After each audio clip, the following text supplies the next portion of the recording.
So welcome guys, this is video 3.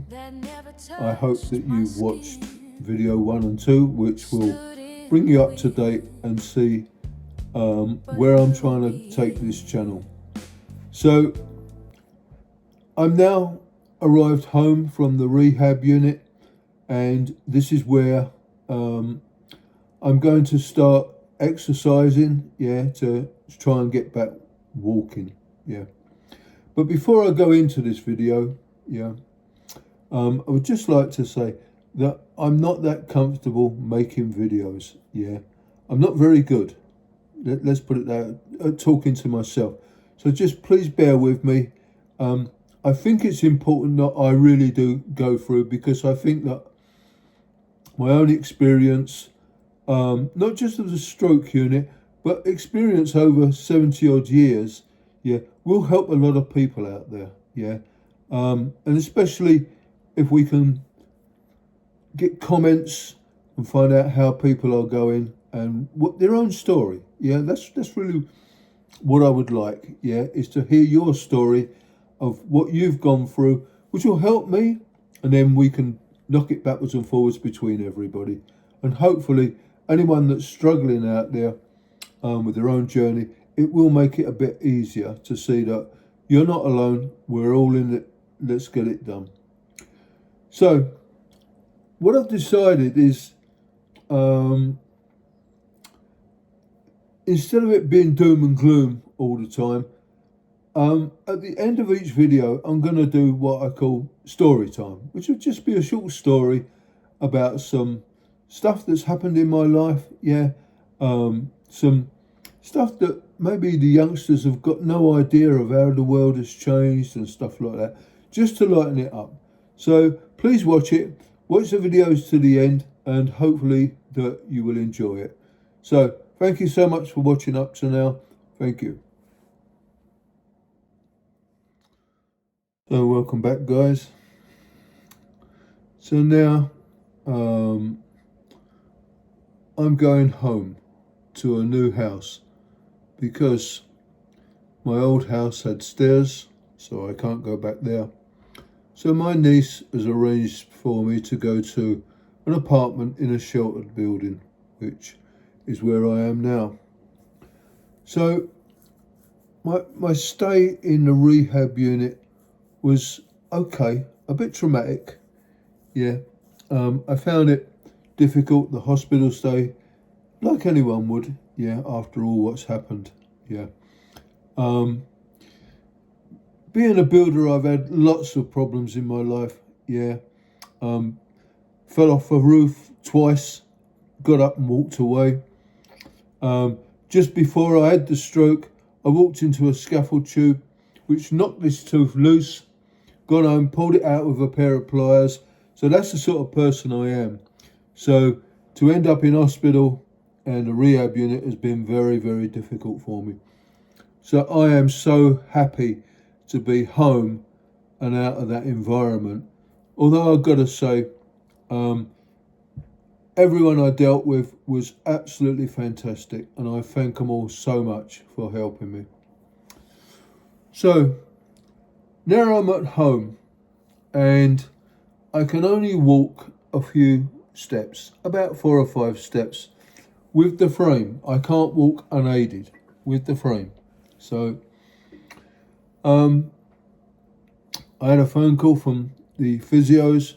They're going to come in 2 or 3 times a week. So about a week has gone past and they turn up, and it's a guy called Richard, and I call her his sidekick, Maureen, they sit down, they go through everything, my medical history, talking to me about what's happened and everything else, and say, right, we're going to start getting you walking as much as we can. So I said, okay. So the next 2 to 3 weeks, Richard and Maureen are absolutely fantastic. They're really, really pushing me, every time they come here. And it's a good hour that they're making me walk. Unlike in the rehab unit, they're making me walk with a frame, which is giving me a lot of confidence. So the good thing about this place is, as Richard said, we've got stairs in the apartments, and we've got a long corridor with a handrail. So he said, once you're up to it, he said, we will go out there and start getting that done. So that's basically what's happened. They've got me walking. They've got me walking outside along the rails. One day he come here, he said, right, we're going to do the stairs. And I thought, really? Yeah. So he pushed me, and basically that was it.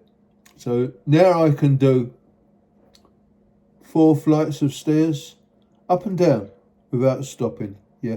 Still shaking, still shaky, but I can get it done. And I really put it down to Richard and Maureen pushing me, and also self-determination, just not giving in. There's no way that I'm going to give in to it.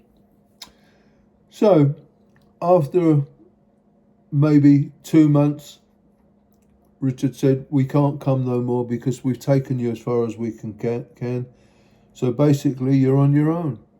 So that was it, which was a bit of a disappointment, because it would have been nice, even once a week for 30 minutes, just to check my progress and a bit of moral support to say, yeah, you're doing good and all this, that and the other. So, but unfortunately I understand the way that it is, that what they've got to do.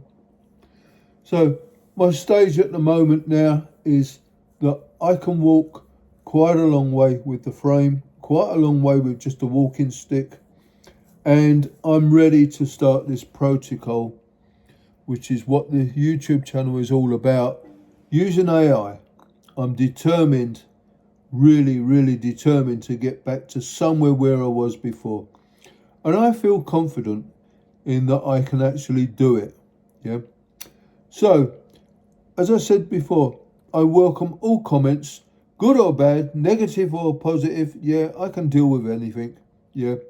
And I just want to push and help myself, keep at it, and help other people. So please follow the channel, watch the rest of the video, and hopefully we can push this channel and help a lot of people out there. So thank you so much for watching. Thank you.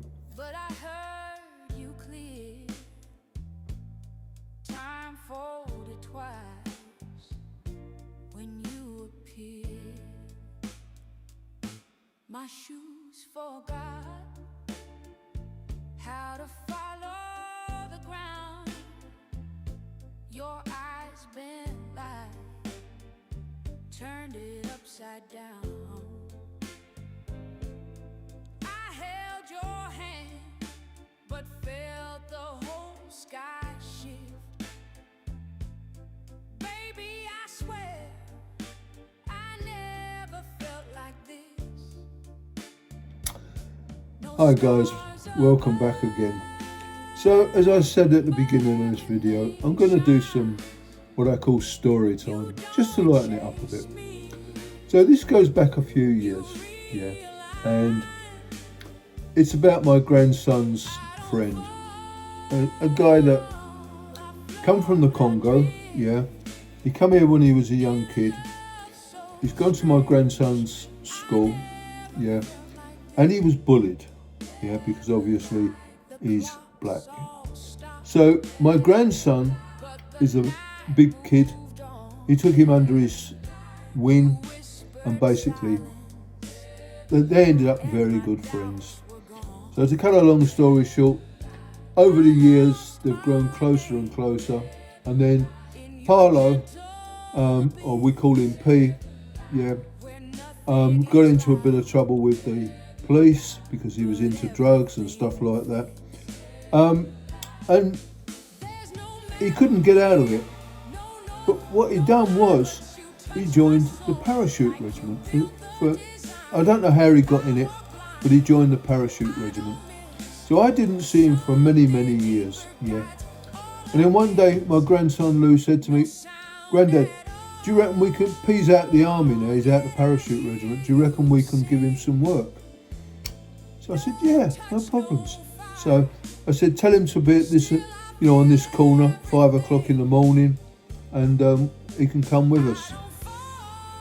So many years have gone past, so P's got in the van, it's 5 o'clock in the morning, and we're going from East London to Oxford to do a job there. So on the way there, P's telling me about what's happened, and he's saying to me, "Yeah, Mick, he said, because he said, I'm fighting the Taliban, this, that and the other, I'm jumping out of aeroplanes and all this, that and the other. So I'm impressed." I said, "My God, you've had a hard time." He said, "Yeah, no problems whatsoever." So he was telling me all the stories of what happened out there and God knows what else. So we've pulled up on the job, and we're going to spray the outside of this house. So I said to P, "Okay, P, can you go up that ladder and mask that window up there?" And he looked at me as if I had two heads. He went, "What?" I said, "Can you go up that ladder and mask that window up, so ready for spraying?"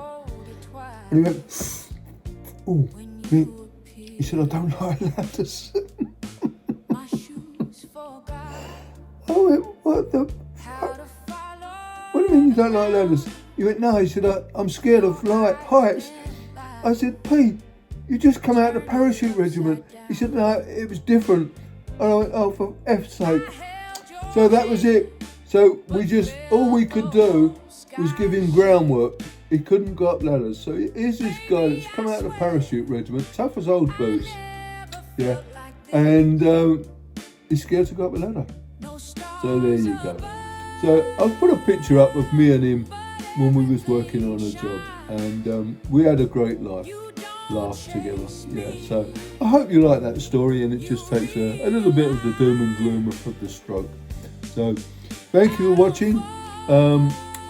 Please watch video 4 when I bring it out. There'll be more details in that. So thank you so much for watching. Thank you. The clocks all stopped, but the night moved on. You whispered silence, and my doubts were gone. I lost my name in your gentle abyss, where nothing is loud, but everything fits.